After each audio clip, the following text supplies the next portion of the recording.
back to Chance and Penner Live for the week of August. What's today? The 16th? August 16th. We're back in the studio here for another show. Dave, how the heck are you, dude? I'm good, dude. It's hump day. It's different. We're mixing it up this time. Yeah, we're trying to split the week in the middle, so that's good, right? But I had some...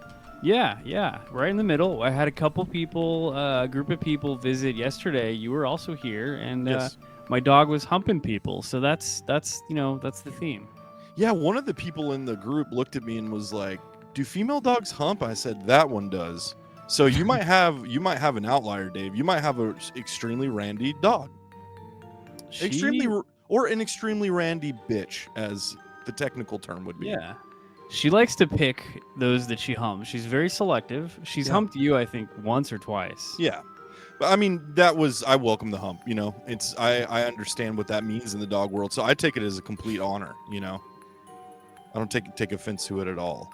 But yeah, so we're right in the middle of August, and I think you guys know what that means. Now, I don't know if it's like this anywhere else in the world, but come August 15th, the stores, the theme parks, the outside world has already begun the transition into celebrating Halloween. Have you noticed this trend? It feels like it's been like something that's really started happening the last couple years. I was saying this last month in July, where I was like, this is the first time I remember that people are talking about Halloween and stoked about Halloween in July. And I don't remember. Yeah, I don't remember that. And I'm stoked about it. Halloween's objectively the best holiday. If you disagree, that's fine, but you're wrong. I hate that you pit the holidays against each other, because holidays are the last thing to give us hope, you know? And I agree with you that Halloween is up there. It's definitely in the top 3, you know? Oh, that's so disrespectful. I mean, what could you possibly... I'm a Christmas boy, dude. I know you're going to put Christmas, but what is the second one? It's Halloween. It's a close second. Don't get me wrong. I thought you said it was third. No, I said it's in the top 3. Third would be... top 3, but what's the other one? What's 4th of July? If you say Thanksgiving, okay, 4th of July, that's pretty good. Listen, in my opinion, I'm not like, I kind of view the holidays around this time is they all flow into each other, man. It's like a double album from a really good band in the 70s. You know what I mean? It's like, yeah, it's true, man. It all just works together in this perfect cohesive thing. So I'm of the mind, I don't mind that people start celebrating Halloween in mid-August. Yeah, right now we're in the dry spell. You know, like I feel like we should have another holiday in the summer. It should be like a summer solstice. Make it like a sort of a midsummer pagan worship, you know, that sort of a thing. Put it in there, because there's not really anything this summer. And then it's like, then you get to, you know, October and it's like, boom, then Thanksgiving, then Christmas, then New Year's, then Valentine's Day, then St. Patrick's Day, then Easter, then it's back to a dry spell. Really, the corporations have had it right this whole time. You know, it's like, get it out there early. You know, let's just start moving on it. I mean, we're in like kind of, you're right. I think you said a dry spell, and August is considered the dog days of summer. And all that tells me is it's the hottest month of summer and it's the most boring, right? There is something a little bit tragic about moving on from summer so quickly, because you don't really have time to really process it, you know?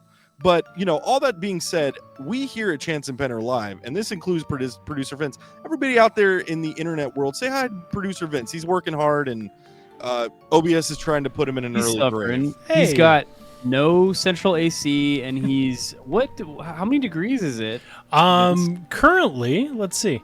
The computer sounded like it was about to explode earlier. It's been melting. It's currently a cool 94 degrees. But inside my room, it's probably a little bit hotter than that. I think today hit like 105, but yeah, no, we have one AC unit in our bedroom, which I need to sleep, so it stays there. But for the most part, I haven't been gaming or anything this week, because it's just, it sucks, dude. That's tough. Maybe you could still, but it makes sense when you play Diablo that it makes you feel like you're actually in hell. So it's kind of more of an immersive experience. I couldn't be naked for the podcast, or else I would be good to go. You absolutely could be naked. That's your choice. Don't put that on us, because we told you. Maybe have a shirt on, but you don't have to wear anything else. It's not required. All right, so great segue there, Vince. Vince is rocking the original Texas Chainsaw Massacre A movie that I watched a couple days ago, the original 1970. What year did that come out? Do you know, Vince? Was it 77? I want to say 77. Or was it 79? I don't know. Somewhere's in there. But every year we kind of dabble in this time of year. 74. Spooky movie marathon blast. Some of us celebrate it in different ways. I know Vince doesn't watch anything but horror movies from now till November 1st. Is that right, Vince? Hey, sorry, I muted myself. Yeah, I'm on day 16. I've seen a few movies that I've never seen before that have been on my list. And then some classics. Last night was the first Freddy vs. Jason, kind of opening up myself to the Jason movies and Freddy.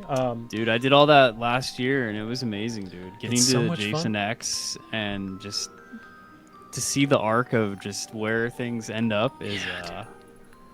The great thing about Jason X is that just when you think the Friday the 13th franchise couldn't get worse after Jason Goes to Hell, they follow that bad boy up with Jason X. But Jason X is so much better than a lot of them because it's like just so wild that it's like, it's better, dude. But Jason X does look like a sci-fi original movie a little bit. Dude, that's fine. You got to mix it up, dude. You got to take it to space, all right? Well, the Friday, I'm with the space because it's basically like Jaws in space, right? As the Fast and Furious franchise has taught us, sometimes you just got to go to space. I feel like the Fast and Furious franchise is following the Friday the 13th model, and that's not a great trajectory if you really want to be honest. I love that, though. I love all the Friday movies. I love all the Nightmare movies. I enjoy the ride. You know, and I also enjoy the varying quality. Friday's kind of in its own category because they really tried to build a mythology with that series and then just let it go altogether. Well, thanks for everybody in the chat. Thanks for hanging with us. We got Nevada in the house. She says pumpkin spice is out. That's how you know that people are excited. I mean, I guess that usually comes up pretty early, but I had Oktoberfest. I was stoked about that. It was out. Vince says, Chance for sure loved Thanksgiving more than you should. He's that kind of guy. That's what I thought you were gonna say. When you were top 3, I was like, dude, if you put Thanksgiving's fine, but if you put it above Halloween, like that's I don't know if we could be friends. There's not fanfare around the holiday of Thanksgiving. Thanksgiving is what it is. You watch a little football. It's fine. It's family. It's you know, great. it's Halloween is its own thing because there's events for Halloween. You can go experience Halloween by Dave. He's got Universal Studios Hollywood. I've got Knott's Berry Farm. So we have things that we can go and do to experience the holiday. Thanksgiving, the experience lands on one day. You know, you can't really... Yeah, that's fine. You can't really, you know, like you're not watching There's one Thanksgiving movie and it's Planes, Trains, and Automobiles. I'm glad we're in agreement about that. Yeah, and I mean, but...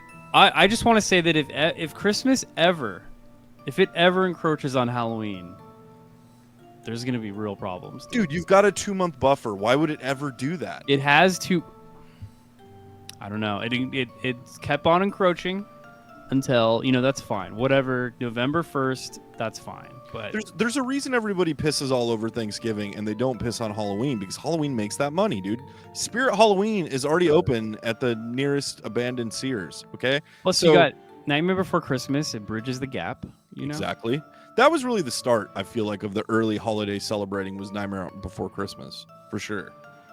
But anyway, We got Peachtree too, who says Christmas is my fave. Okay, all right, whatever. I'm with you, Peach. Then Thanksgiving, then Halloween.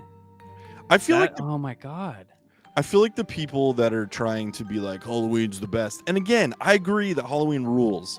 But I feel like the Halloween is the best holiday ever crowd are the people that have something to prove. You know what I mean?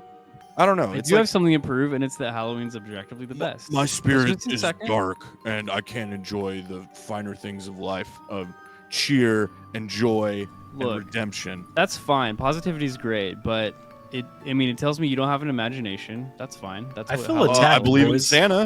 Like, how do you counter that? I fully believe in Santa, and I protected myself for years so that I didn't find out the truth. Hold on. With all of this being said, this goes back to me saying that Chance Eli loves Thanksgiving way too much, dude.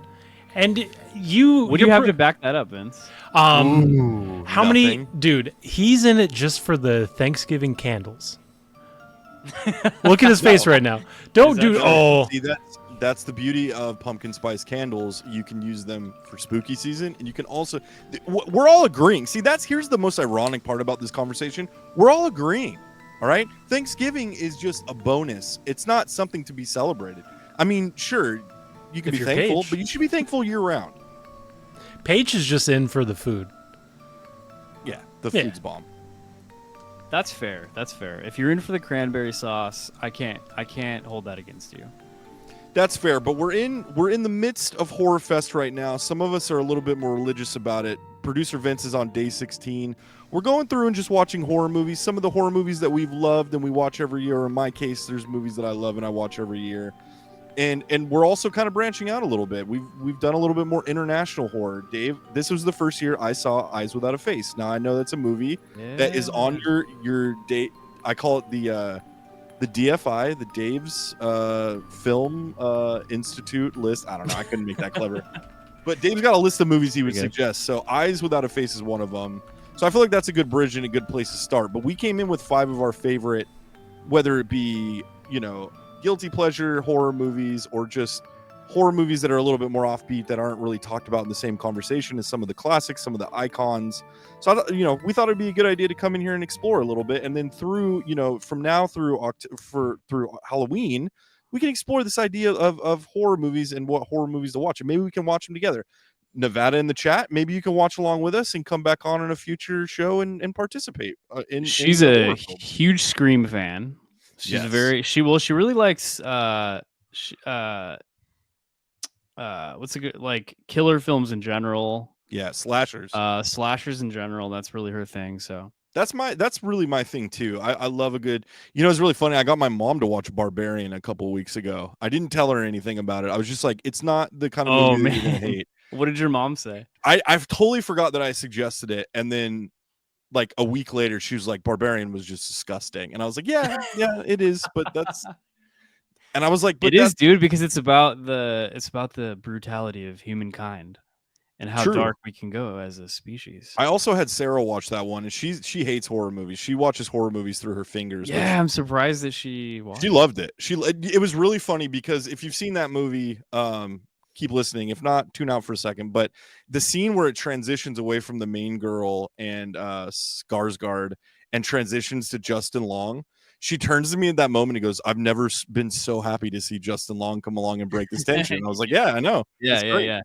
Because it's one of those movies that properly juggles in a really interesting way, like drama and horror and comedy, like where you don't expect it to be, and they play off each other. Truly, I didn't know I believe the guy that directed and wrote that was a guy from the sketch comedy troupe, The Whitest Kids You Know. So it's kind of awesome to see a guy that, has his roots in sketch comedy, like level up to a movie like that, because anybody that I've ever talked to that's seen that movie, everybody has the same thing to say about it.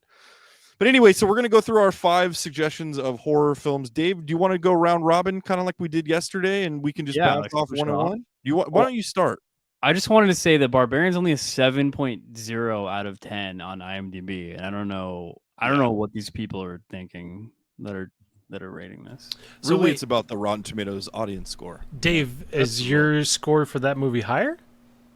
Dude, yes. I freaking love Barbarian. Do you feel... So there's a few... Sorry, I popped in on this one. But there are a few recent horror movies that I think are fantastic, and it's so hard to find like good scary movies that are just original, and Barbarian is one of them. I always go back, and I'm sure I've already said it on here, but It Follows. Were you a fan of It Follows?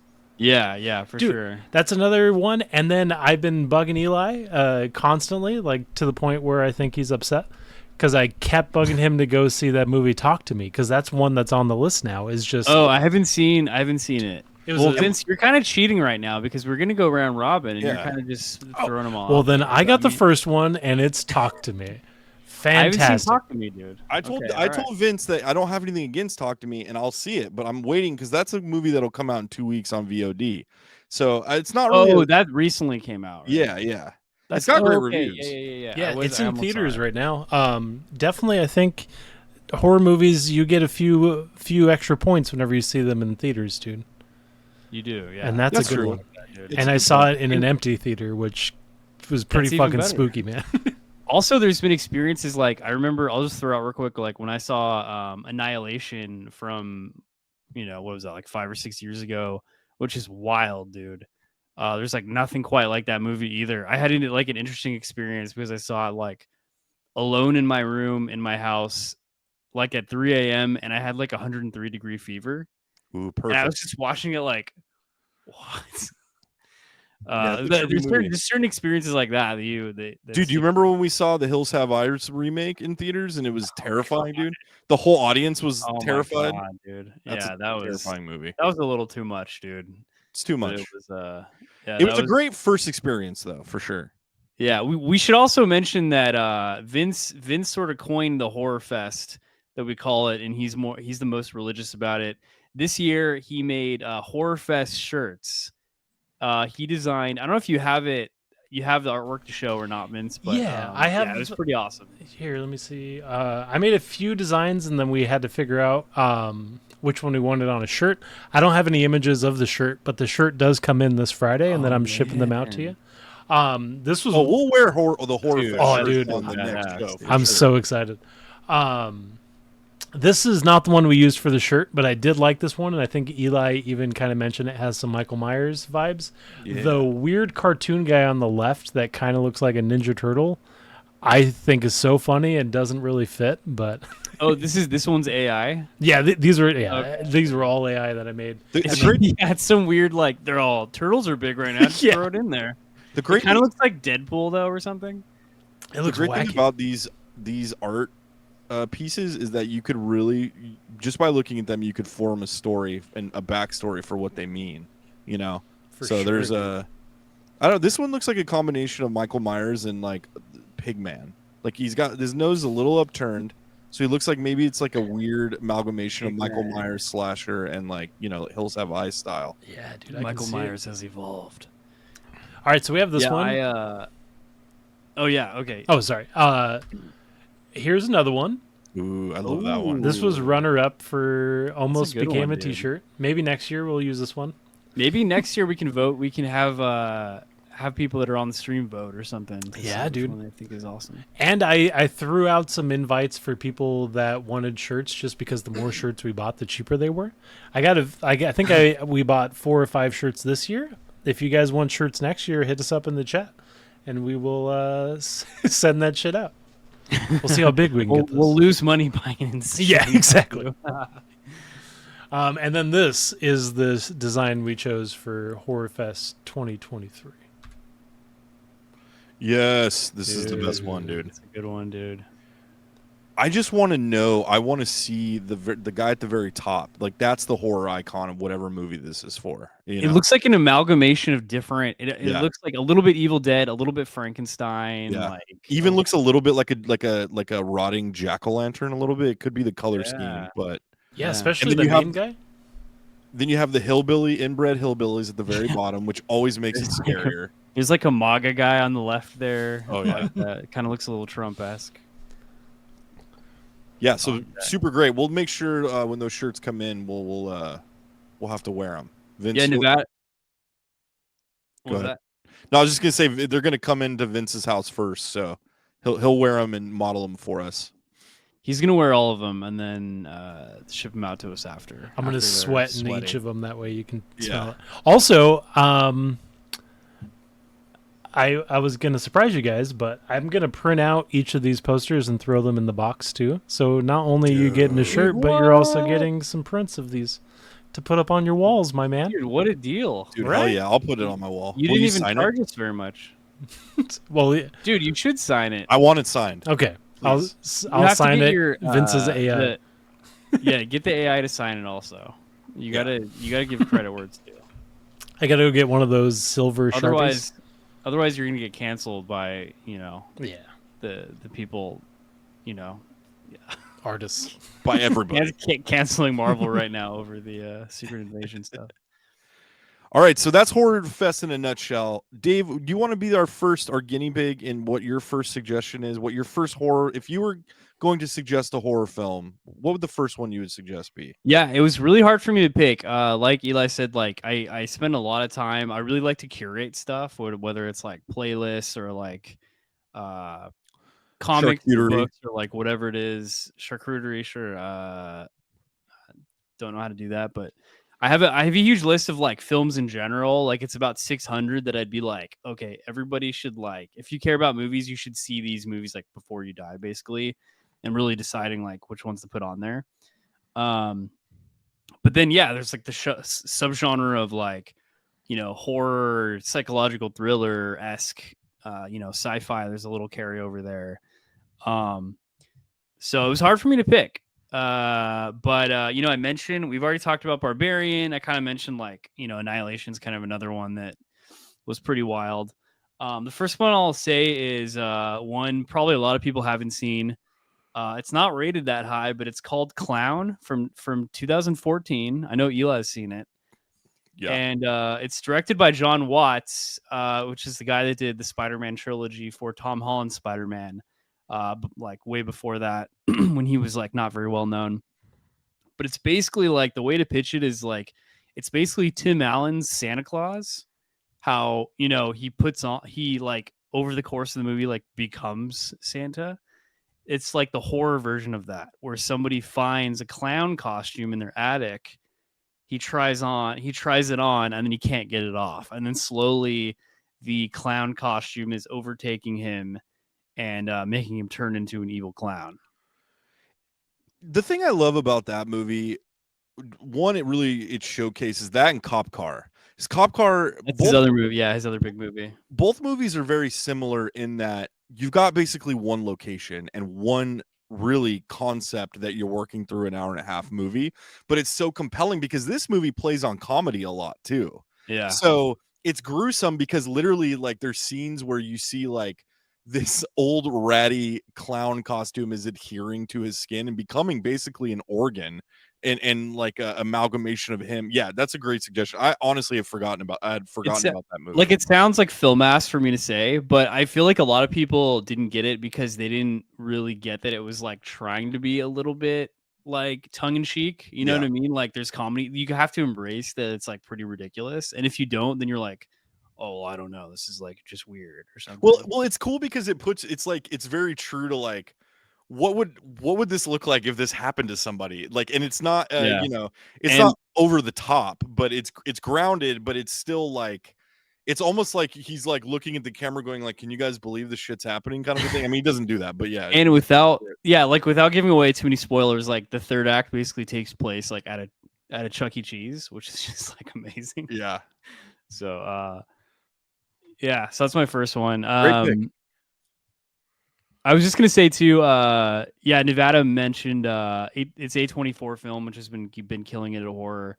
Yeah, some of my favorite movies are A24, but I did think it was kind of funny. Like I saw somebody's, I think it was like a TikTok or something that was like talking about A24, and it's like every A24 movie, and it's just like, it's like, oh, here's like a weird concept, but then switching it to be like impactful and how it like has an ulterior meaning. Yeah, like, it's art. Was funny. It's art house horror, which is what like works for it and against it sometimes for sure. But yeah, I mean, Hereditary I think is one of the most impactful movies I've ever seen, like horror movie that I've ever seen, and that's A24. Is that right, Vince?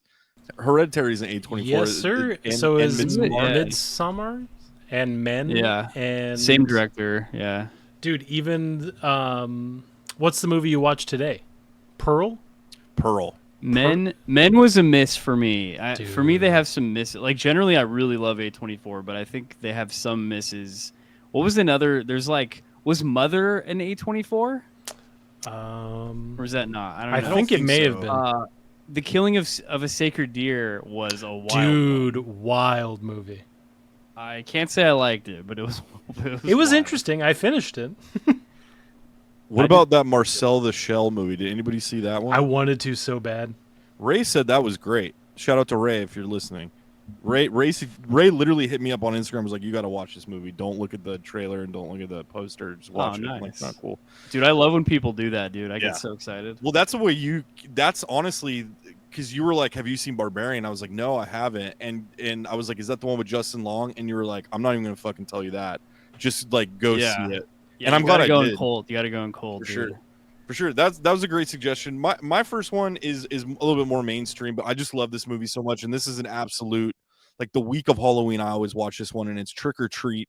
I love this one so much. I love what they do with it in terms of it's built like a anthology film, but they find a way in the end to like pull it all together, and they kind of Tarantino a little bit, where they, basically show you that these disconnected, and it's not disconnected because it's following like a pulp comic book, but I love this movie. It's hilariously funny. It's incredibly dark in moments. Sam is a great icon because you don't necessarily know what he is. Is he like a possessed pumpkin? Is he a kid? What is it? But I love that one so much. And my favorite segment is the one with the school principal, where he's like teaching his son, like they get all into Halloween, and then you find out like he's poisoning kids with candy. It's a great movie. I know you guys have seen it. I know it's on your guys' list somewhere. But yeah, Trick or Treat is amazing, and I remember the whole like bus part too. That's like pretty wild. Where like it's like an anthology movie basically, but they find a way to like intertwine it. Yeah, they tie it all together, and it's been cool because when that movie first came out, there was a few years where nobody knew what that movie was. I think it was a movie that they shot it and then it would like sat on the shelf for a couple years, and then since they've released it, it's become definitely a cult movie, and it's. They even had like a maze at Universal Studios Halloween Horror Nights, really? Which is how you know something's getting mainstream if they're putting it. But you can't like it if it's too mainstream. You got to start shit talking people that like it because Going back really quick to A24, Dave, have you watched Pearl yet? The prequel to X? No. Dude. I didn't know that was a prequel to X. Yeah, you should watch that. I feel like I enjoyed that one even more than X. I thought that it was great, but. Anyway, so that's my first one. Vince, how do you feel about Trick or Treat? Is that a must do every year for you? Trick or Treat. Trick or Treat was definitely a sleeper movie. I saw the little character, I think, before I saw the movie, and I think that little character is what kind of made the movie blow up because not a lot of people knew about it, me included. And I would see the little pumpkin kid with the candy, the candy pumpkin? Yeah. Like his weapon. And I had no idea what it was. Watched it, and fantastic movie. I think those type of horror movies are my favorite, where it's a collection of stories, kind of like the Twilight movie, Creep Show. Like that's shit that I grew up watching as a kid. And dude, Body Bags? Body Bags, dude. Oh, Dave. Have you seen Body Bags? That's next on my list, dude. You told me to you had that. John Carpenter, man. That's next up, dude.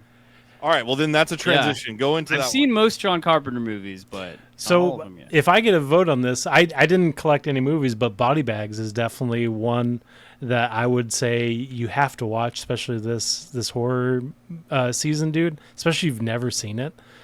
Oh my god, it's so good. Is Stephen King in it? There's like all these horror icons are in the movie just randomly, and they play small little characters. Yeah, it's so good, man. Wow, but I also John Carpenter himself plays the embalmer, dude. Yeah, dude, it's great. Guys, I just want to announce that God of Thunder 187's in the house. Dude, what up, God of Thunder? We were waiting for you, dude. We've just been stalling this entire time. Now we can start. Now we're ready. Yeah, heck yeah. Nevada said, shout out to, she said Green Room. I almost put Green Room on this list. I thought about it because it's pretty awesome. That's the one about the band, right? Yeah, it's like they get locked in a green room, which is like where the band hangs out, like before they go in, and just wild stuff happens. And I especially really love the last scene of that movie. The way it ends is like genius to me. But yeah. What else? Is it my turn again, or yeah? I think we're back. All right, didn't count. Green Room because it was Nevada's. No, so that's the way I cheat. I get a new one.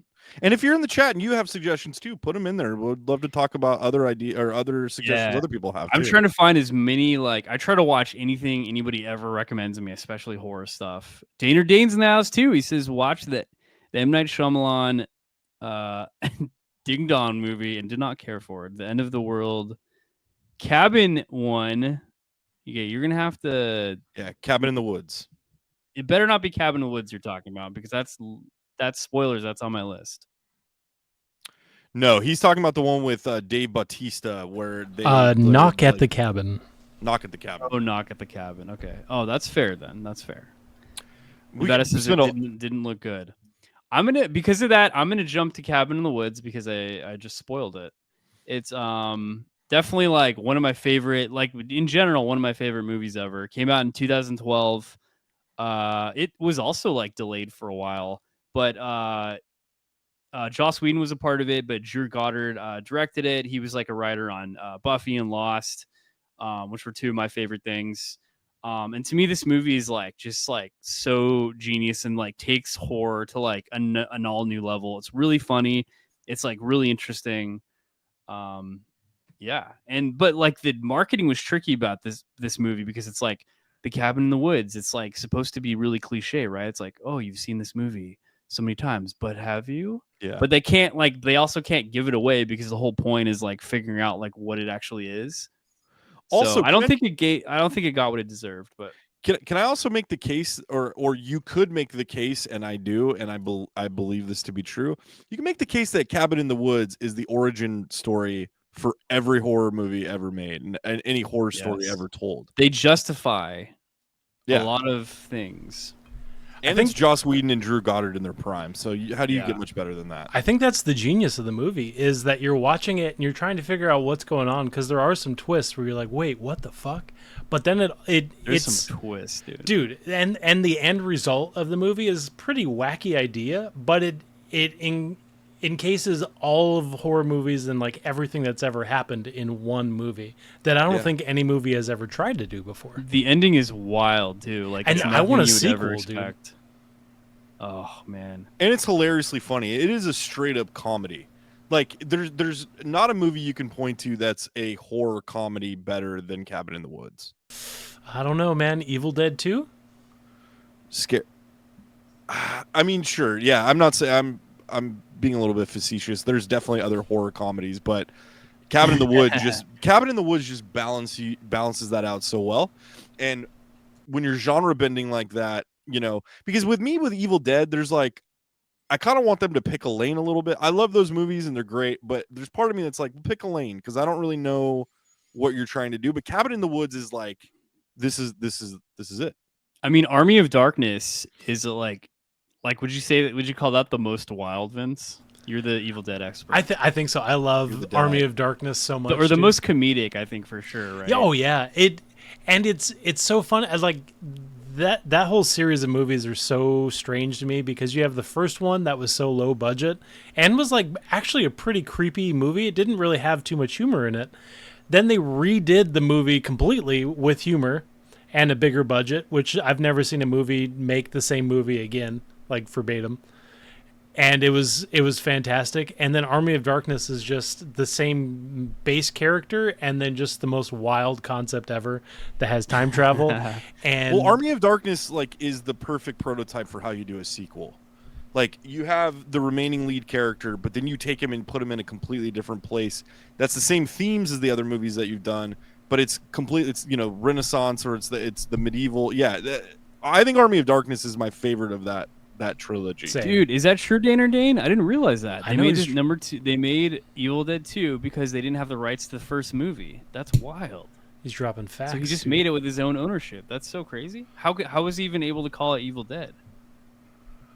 Huh. I don't know. Evil Dead 2 has one of my favorite scenes in any horror movie, where they strapped Bruce to the front of a dirt bike, and then did the stop action recording of him going through the forest and spinning and stuff. That scene is absolutely crazy, dude. And then I think they even end it with like the old school monster makeup. It was fantastic. Well, I'll say this too. Like, you don't get to Cabin in the Woods without Evil Dead. Mm-mm. Cabin in the Woods is dealing, it's in some ways a parody of Evil Dead. And it's, like, my favorite scene in that is when they go down into the basement and they're reading, and that guy's just like, "Don't read the Latin." Like, just that whole sequence is. That's so where good. I draw the line. Yeah. Yeah, because you have just every horror movie you see, people are able to like. Audiences are getting smarter and smarter. They're able to see where the movie's going. So it's like you have to find new ways to up the ante and flip things on its head to defy expectations. Sweet. Yeah, thanks great for pick. the link. Because it's almost like you could view Evil Dead as a parody of other things like Night of the Living Dead or something like that from the 60s. Yeah, I love the those like the through the forest shots, and Raimi does that in like Spider-Man. Like he does the same shot where he's like when you're on, and he did it in Doctor Strange too, but those low to the ground shots that are kind of weaving in and out of trees and there's like all the like fog and everything. But he did that a lot in Spider-Man with Green Goblin. Like when Green Goblin was riding through New York, he did a lot of that stuff. Like yeah, sort of like POV stuff. Yeah, Nevada says it's meta. That's why Scream is awesome too. Yeah, Scream is like a great example too, because it's like it's like totally, at least it started out as 100% a parody of the slashers that came before it. And it's acknowledging that there are rules to these movies. That's, I think, when we're talking about Friday the 13th or Nightmare Before Christmas or those 80s slasher films that kind of, even Halloween, that get. I mean, yeah, they even copied Halloween. Like Friday the 13th was made, but they don't stick. Success. They don't stick with their own rules that they've set up, and so it's like that's why like I didn't love the Friday the 13th remake because he like runs. I'm like, no, that's not like he can't run, dude. he's a shifter. He shifts through time and like it just shows up. Anyway, that was a great pick though. I love Cabin in the Woods. Have you watched it in 4K? I don't think I have, dude. I was gonna watch it again this year. So Voodoo, bro, it's on there and it's great. Also, side note, another Drew Goddard that's not a horror film, but it has a lot of the same like art, the stylistics of Drew Goddard. Is Bad Times at El Royale. That's a great movie, and it follows a lot of the same kind of like humor and twist. Another movie Chris Hemsworth is in also. Yeah, great. I mean, Chris Hemsworth's the highlight of that movie, and I'm saying that as a straight man, so it means something. Well, it's spectrum for debate. He's on the spectrum. Wink. But, all right. Anything else to say on Cabin in the Woods, or no? Go for it, dude. You're up. All right. Well, I'm gonna go with Nightmare on Elm Street 2010. And this one's a little bit 2010 version. This is a little bit of a guilty pleasure for me because I love the actor Jackie Earle Haley. It started when he was a kid actor. One of my favorite movies of all time is Bad News Bears, one of the funniest comedies ever, the most politically incorrect movie of all time because it was made in the 70s. But he plays Freddy, and he does, I mean, for as much as Freddy is creepy in those early Nightmare movies, those are what I'm talking about. When you get to like after, was it Dream Children? What was number 3, Vince? Is that Dream Warriors or was Dream Warriors and then Dream Child was the 4th one? I think. Dude, honestly, I don't know the names of these. Yeah, so those definitely get way wacky as it goes and more over the top comedic. This one is like, he plays Freddy so grounded and the darkness of it. I really enjoyed it. They lean into the fact that Freddy Krueger is like a child killer.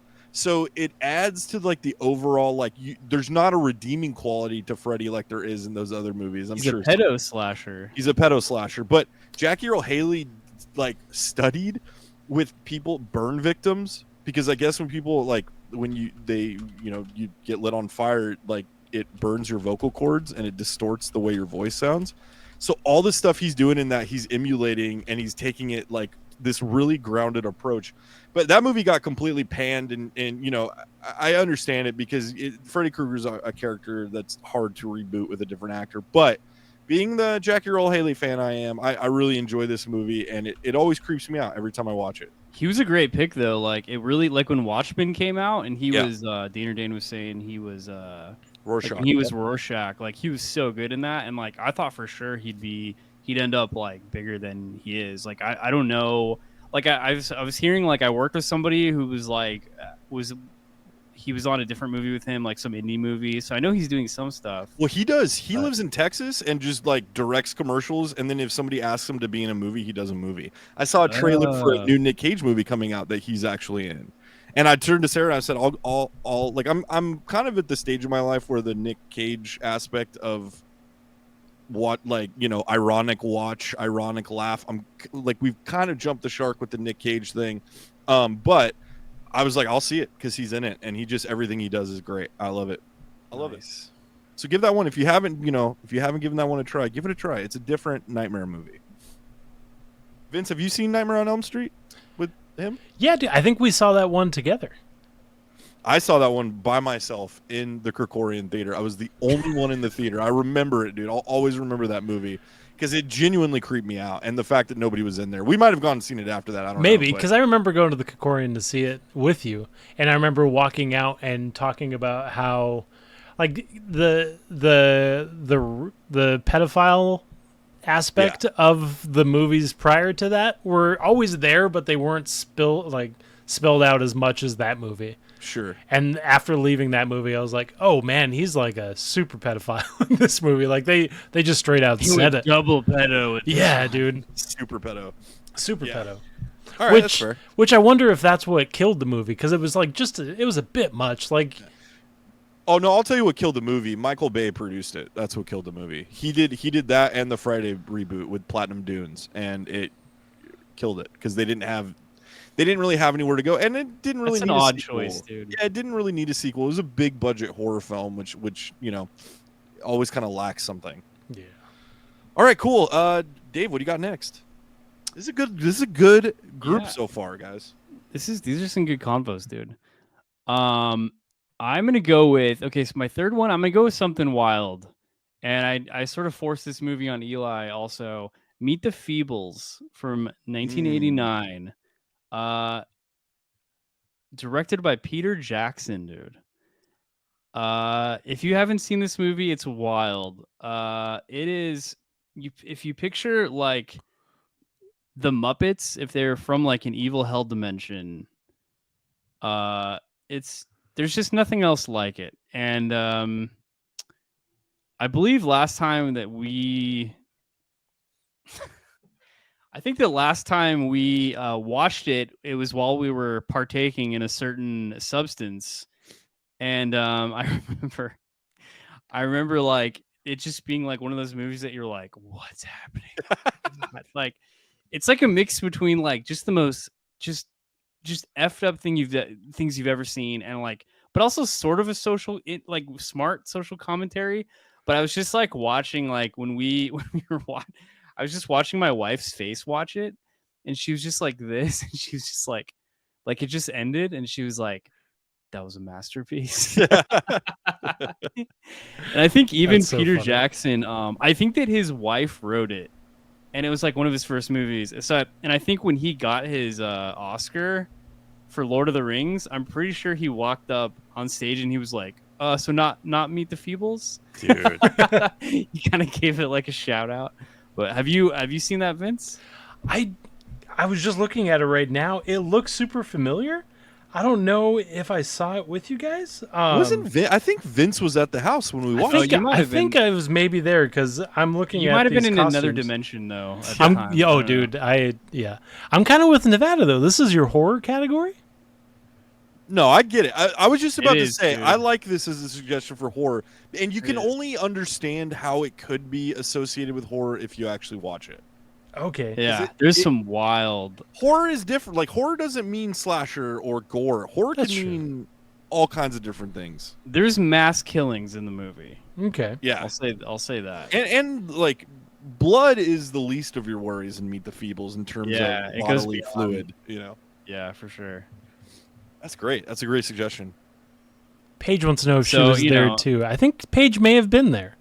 You might have been there. You guys were there. Yeah. You might have been there. Yeah. I tried to force it upon everybody, but yeah, there was physically I was there. Vince was just extremely sober, so he didn't remember. It's just one of those movies that sticks with you. Maybe it's not the most genius movie you've ever seen, but you'll never forget it. And it's what's genius, Here we are talking about it 30 years later, so that's true. I have a question. What was the category? Like, what was the specification for the movies that you guys brought in? Is it just spooky HorrorFest movies? So we were sort of leaning to ones that we thought were interesting that maybe people hadn't seen. Okay. Sorry. Earlier, I thought you said that there were before we even went through all of these. I thought you said like foreign horrors, but was that just because?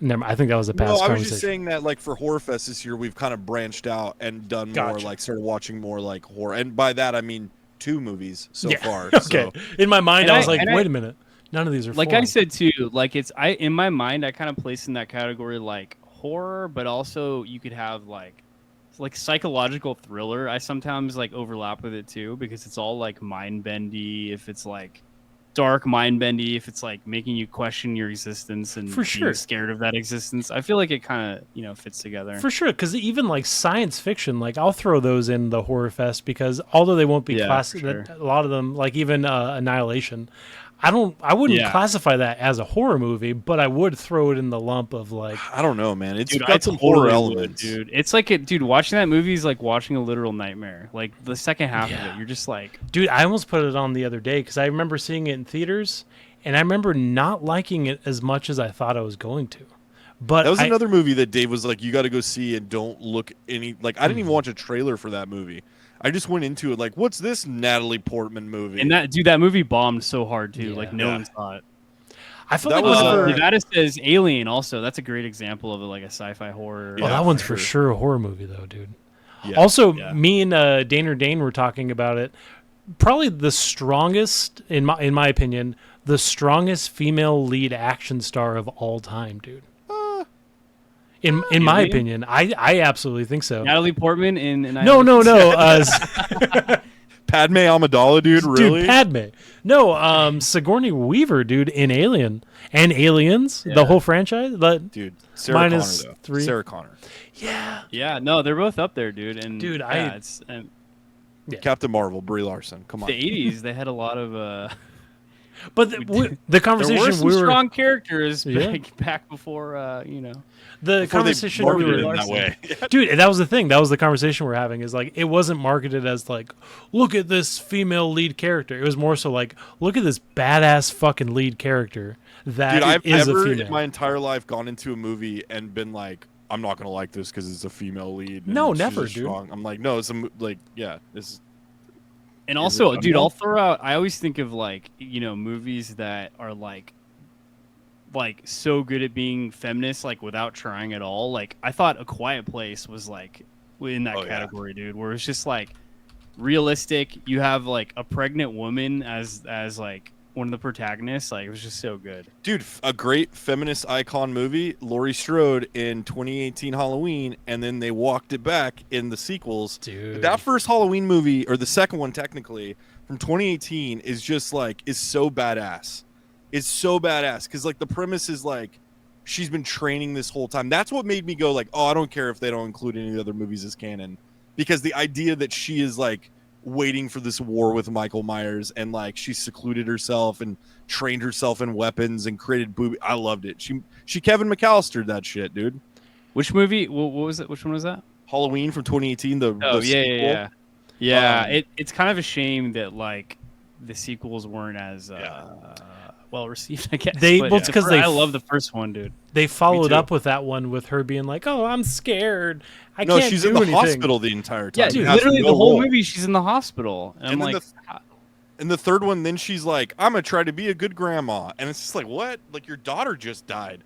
No, you need to enact war on Michael Myers now. Let's go. dude, shout out to Halloween H2O. I feel like it has the Dude. best ending, dude. The best Michael like Myers the way kill it of all ends, time. dude, is just like where they're just tumbling down the thing, and she's like, "We'll stop at nothing to like murder him." Like, it's Dude, just she so good. decapitates him. And then Yeah. and then in the BS move, because I recently just watched Halloween Resurrection because I'm a glutton for punishment. And in the first opening frame, they completely retcon that. And they're like, she killed the wrong person in a Michael Myers mask, even though like that wasn't what the premise was at all. Even though it was like H2O. the most poignant thing that like that franchise has ever done is like like she simultaneously decapitates him, but also has like a emotional connection that with him at the same time. I never minded. I always thought the element that it was her brother was cool because they had like this. It created this like psychic connection between them. And I'll tell you something else too. Like I really like Halloween 4 and 5. Halloween 4 and 5 is its own thing. It's what I'm talking about, where they tried to go off and create another lore of the Halloween series and kind of rejuvenate it, and then they just like completely wasted it away. But that one's great. Halloween 3 is great. It's a completely different movie, no Michael Myers, but it's really cool in its own way. You Yeah, sold it's pretty Halloween interesting. 3. It's like at least they tried to do something different with it. Yeah. Well, because that was John Carpenter's original idea for Halloween, is that the sequels were going to be other horror stories that took place on Halloween. So they were in the same world in the same universe as Michael Myers, but they didn't focus on him, which I was like, that was great. I wish somebody had the balls to really do that. The studio was like, people like his mask, and so no, we're gonna keep doing that. We have the branding down, and we're gonna keep it. Dana Dane in the chat. Oh yeah, go ahead. Go for it. He's saying 2022 Texas Chainsaw Massacre thoughts. I didn't see that one. I liked that last year. I liked it, man. I liked it. I liked. Hey, man, I liked the Jessica Biel Texas Chainsaw Massacre. Yeah, that one's up there too. I feel like. So is this the third, reincarnation of Texas? Yeah, it's Netflix. They did it with Netflix, and it's its own thing. It's like it takes.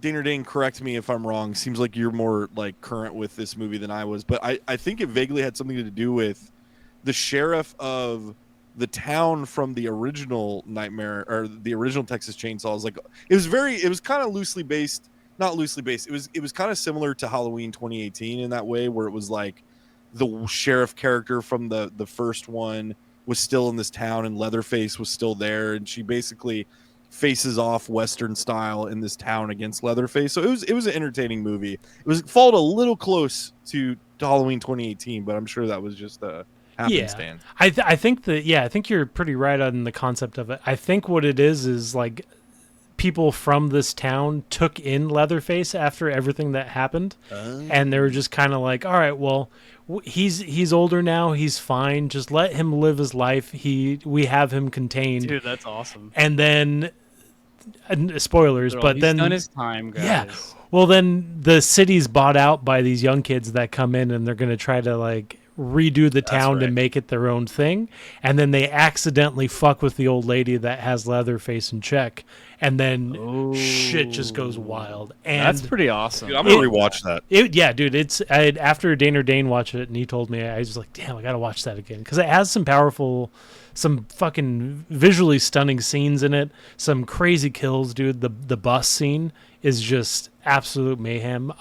Great movie. I'm excited to watch it again. There's another Leatherface prequel movie that came out a few years before that, and it was awful. It was like the origin of Leatherface, but they tried to make him like a normal person until this accident happens, and that's what turns him into Leatherface. Anyway, cool. All right. So, Dave, are you up next or am I up next? I don't know. What was the last one we just talked about? Was it, I have two left. My last one was Nightmare on Elm Street. I think that was the last one we might have transitioned off of. I think it's your turn, is what I'm saying. Okay. Can I throw one out there real fast? I think I've only thrown out one. I'm going to do another one. The Wailing. Have you seen The Wailing? I don't think I have. I think it's another one. Oh that's my God, on my Dave. list. This is, I believe... believe... no, you were the one that told me, and then I was like, yeah. No, he nagged you. That's what he did. Oh, that's what I do. That's what the Horror really Fest is for me. Have you seen Psycho Gorman? Yes. Yes, I did. I would send kind of like to talk to me. I would send Eli a text every day, like, "Oh, that's cool, man. Did you see Psycho Gorman yet? You motherfucker, did you see it yet?" That's cool. What you got for lunch? But did you see Psycho Gorman? Yeah. Oh, Sarah's pregnant. That's cool. Well, we're at my kid's christening, Vince. Okay, we could talk about Psycho Gorman later. But anyways, keep going, it's Vince. Gorman, not Gorman. It's Gorman, like it's his last name. Yeah, like they tried to. You have to see the movie, Dave. You haven't seen it. Okay, I saw it, but I guess I don't remember. The kids name him. They try to figure out a dope name for a killer alien. It reminded me of 1999 Power Rangers. Yeah, dude. With Ivan Ooze. Dude, the movie's so crazy, and the monster makeup is so good and like so cheesy. So much like, styrofoam was Train used. to Busan. That's also currently on my list. Dude, so The Wailing, I believe, I don't know if you just looked it up, I believe it's a Korean horror movie, and it is an absolutely wild movie. The first year I ever subscribed for Shudder, the coolest thing about Shudder is it's kind of like old school TV where you just pop it on and then they just have something random playing.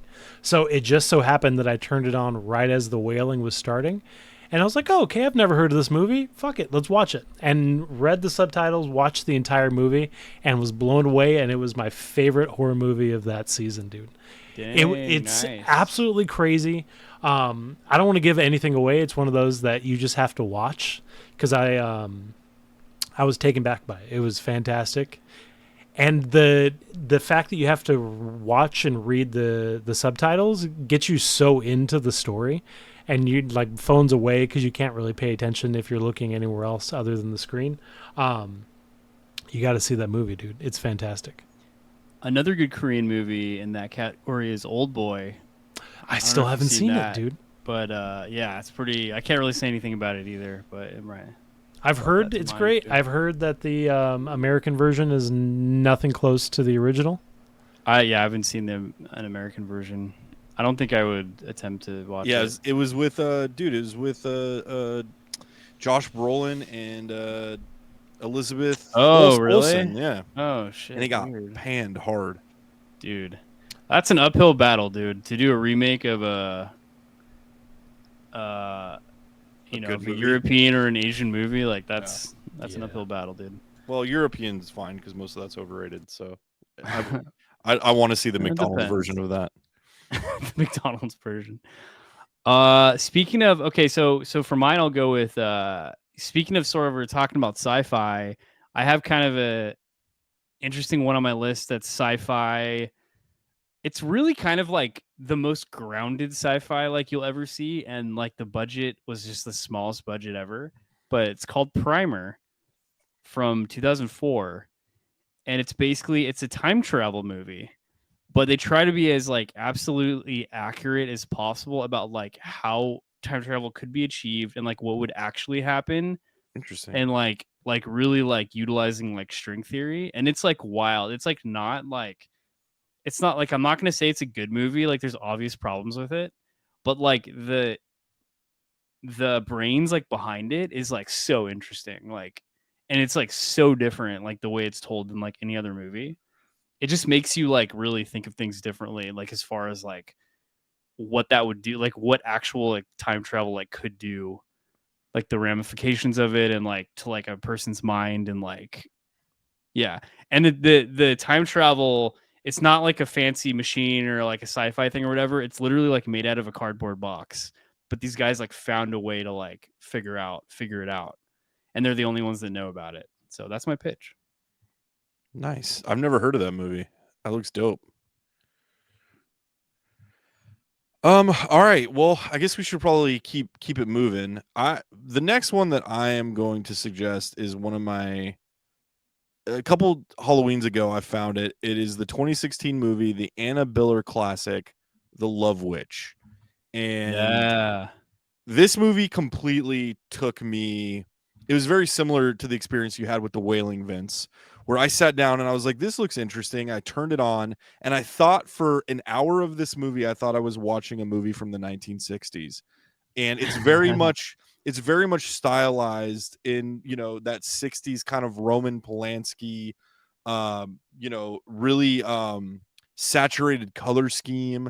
And it's awesome. It's not, it's kind of along the lines. It's not a horror film in the most traditional sense, but it's so interesting because you're sitting there watching it and it looks like a movie from the 1960s, but everything around it is modern. So really, really just interesting movie. But the director also wrote it and did the music and the costumes and all this stuff. But essentially what it is, it's about a witch who goes around and just seduces men to basically do what it is that she wants and just rips their life apart. And then just keeps moving on to different men. Super great movie. There's nothing that I could really say that would really describe. This movie was so good that in the middle of it, I felt like I had to write the director on Twitter and just be like, this movie's fucked up. And it's awesome. Thank you. I did. I was like, you don't know me and you don't have you're not going to write me back, but this movie was incredible and I had such a fun experience with it. So thanks. But love that movie. If you have not seen The Love Witch, check it out. It's also the aesthetics of it is so awesome. The music is awesome. Like and like speaking of movies too that juggle like sort of like irony with like psychologically like fucked up things, but also like sort of fringe comedy irony, like does such a good job of that too. Yeah. So check out, if you haven't seen that movie, trust me, check it out. It's working on a different level. Kimster Kiss has thrown out any of the Silence of the Lambs. Yeah. I just watched what's the sequel to it? Well, there's 4. There's Hannibal Red or Dragon. Red Dragon? Oh, Red Dragon. I just watched. Yeah. That's the one with Edward. Edward. Good. That's the one with Edward Norton, right? Yeah. That one I saw in theaters with my mom, and I think that was the first. I saw the other movies, but that was the first one I saw in theaters, and it was so good, man. Great movie. Yeah, Hannibal's a really good movie too. Yeah. I think Hannibal's technically a prequel, but then there's one, but even before that with a different actor who plays Hannibal Lecter. I don't remember exactly who the actor is, but yeah, that's a good suggestion, Kimster Kim. Good to see you. Good to see you, Kimster Kim. Yeah, thanks for joining us, guys. The original's amazing. And Kimster Kiss, thanks for coming too. Dude, I feel like we're covering every single like category of like horror. Like we've even covered every slasher icon so far because of like you guys' contributions to this. She also loves bed knobs and broomsticks, so I don't know if she has valid points. That's real witchcraft though, dude. That's witches versus Nazis. You don't get that in a lot of movies, dude. Hey, that's a wild movie too. It is wild. It is. I mean, there's Satanism in that movie. Walt Disney was like, "Yeah, it's a good idea to put Satanism in this Mary Poppins like movie." Those are the best, dude. Worked out. I love that. All right, so how many do you have left on your list? I got 2 more on my list. Okay. Well, I only have 1 left, so you do another one. All right. Next is Willard, and it's the Crispin Glover Willard movie from what year was that? I want to say like 2003. Early 2000s. Yeah. I think it was like 2003. I'm gonna go to IMDb for this one, but I love, obviously I'm in the bag for anything that has to do with 2003, dude. I love anything that has to do with Crispin Glover. He's one of the weirdest performers of all time, and just every choice he makes, you could argue is a lot of the same, but this one, it just is a vehicle to just run and be as weird as possible. But it's about a guy named Willard who lives in a house with his like shitty mom that he takes care of, but he also figures out that he can control and is accepted in the rat kingdom. So he's like, he goes to work, he gets shit on at work, he gets fired from work, so he weaponizes these rats to fight his battles for him. And it's as batshit crazy as it sounds. But yeah, you never hear anybody talking about the Crispin Glover Willard movie, and it's great. Dude, after I saw that movie, I was just calling everything Socrates because he says, dude. And the way he says it is so Crispin Glover, where he's like, Socrates. Dude. Oh, hey, little Socrates. Like, I was just calling everything, dude. That makes the case for like Crispin. If you're in the same room as Crispin Glover, just in doing anything, it's going to be the creepiest experience of your life. And I love that. That's what I love about him. They let him just go off, and it worked. He made a like 3-part trilogy independent film where all of the cast, with the exception of him, every cast member had Down syndrome. And I never saw it because it didn't look good. Dang, I want to watch that. Yeah, I'm down, dude. He's like an experimental filmmaker, dude. He's really, really an interesting cat. And Willard is, he doesn't do much, like, very many studio movies anymore. And when he did, he was in Alice in Wonderland, and they gave him a digital CG body for some reason. But yeah, if you haven't seen Willard, check it out. Great movie. Dude, Daner Dane says this throwing out Peanut Butter Falcon. Yeah, dude, I agree. I really That's a great There's movie. There's also a new movie, right? Did it come out with that's also about Down syndrome kids with dude, what? Do you know what I'm talking about? No, I don't. Or is it like okay, well, let me get back to you on that. Our next show will be all about movies starring Down syndrome kids with Down syndrome. There's not too many, but we can cover It's a short show, but it's a good one. Yeah, no, I love Peanut Butter Falcon.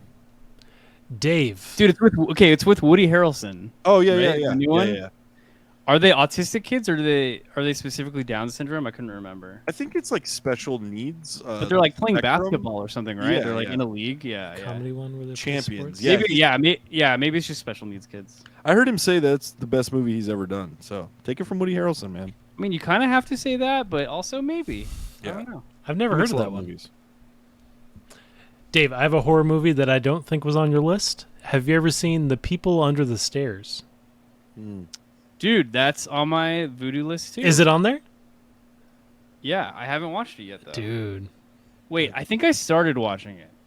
It's definitely a weird one. I don't know the name of the actors, but it has one of the kids from the Michael Jackson movie. Dude, that's a Wes Craven classic, dude. It is, yeah. Yeah. That was it one. has Jesse Hall in it. Oh, dude, I did watch it. Yeah. Under the Stairs. It was. It's a wild movie, moments, dude. That was a movie I grew up moments. watching, and I would explain to people, and I couldn't find anyone that ever saw it.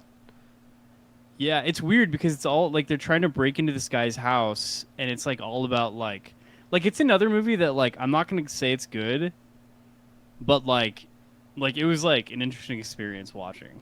Yeah. It's not like one of my favorites, but it definitely is watched during the horror season. Yeah, I watched that like pretty recently.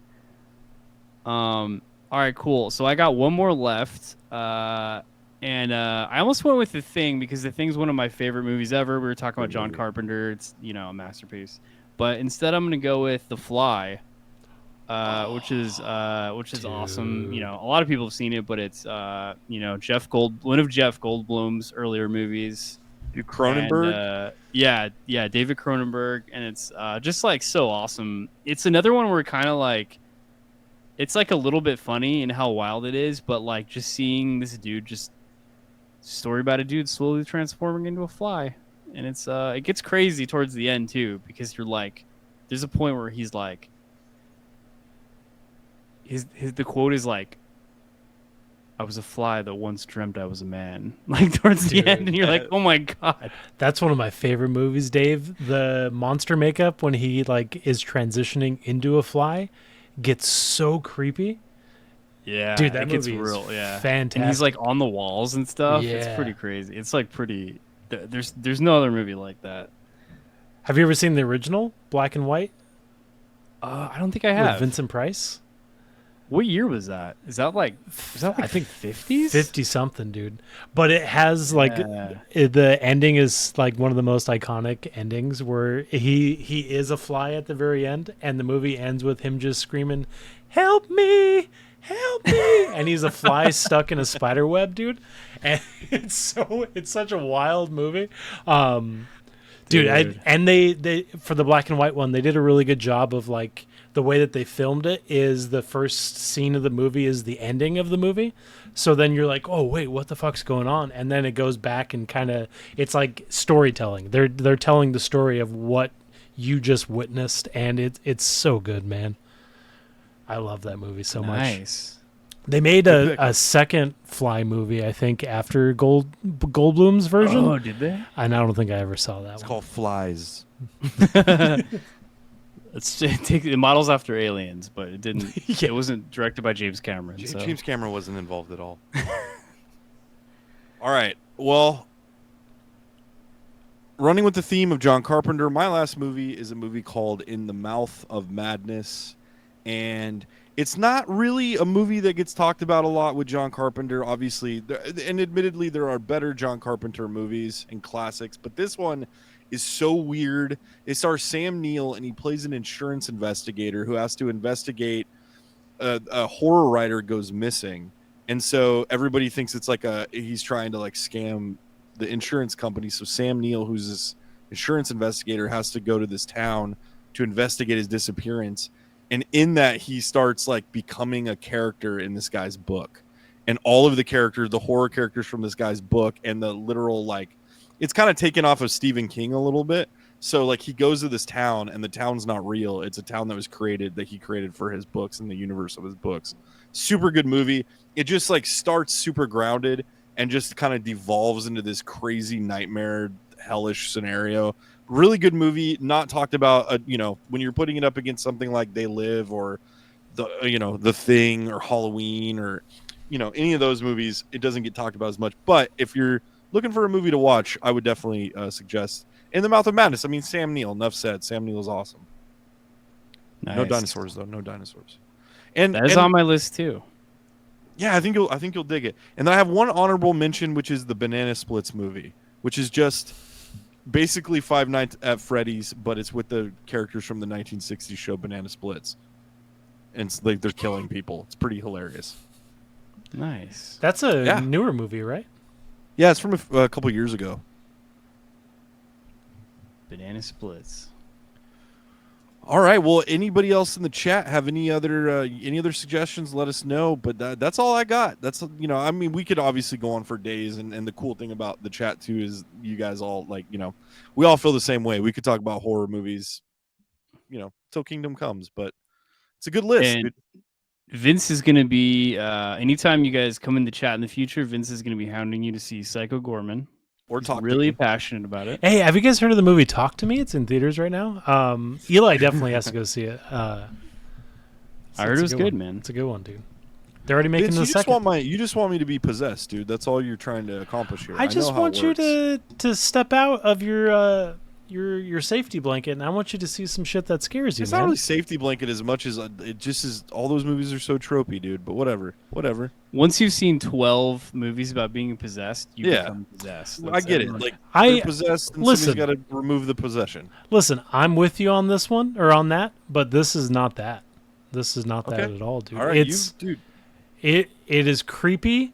It is a possession movie, but not the standard it's fantastic. You should go see it.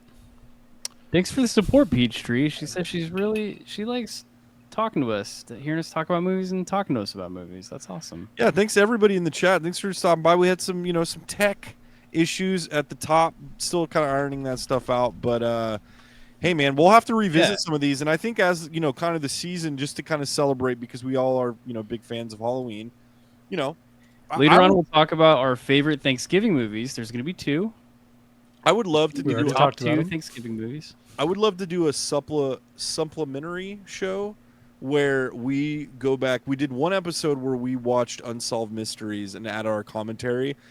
Even if it's just for Twitch, I think we should got shut down on you. YouTube shut us down hard and was like, they acted like Unsolved Mysteries was Superman or Batman in terms of IP relevancy, but it was really fun, and I think Unsolved Mysteries, which is one of my favorite shows of all times, but fits so well, during this time of year. So I'd love to come on. I'd love to just get everybody's, everybody in the chat always has like funny things to say. So I'd love all the, the banter back and forth on that. So maybe we can do that one night, or, maybe we can watch one of these horror movies that we're talking about. That'd be a really good time too. Yeah, that'd be fun. Yeah, and thank you to Dane for you guys' knowledge too, and for dropping that link about the Evil Dead interview. I'm gonna check that out for sure. Thanks, Dane. We appreciate you guys. All right, well, if anybody else has anything, put it in there. Vince, thanks for the hard work, man. Hopefully you didn't melt. I know it's hot over there. Turn that fan back on now, buddy. Yeah, you can turn it on. Hopefully next week my computer won't have any issues because it's not supposed to be 1,000 degrees, so we'll be good to go. That's always good. All right, guys. Well, we'll see you next week. Same time, same place, I think. But thanks for coming by. We'll see you guys. Bye. Skip it through the end times.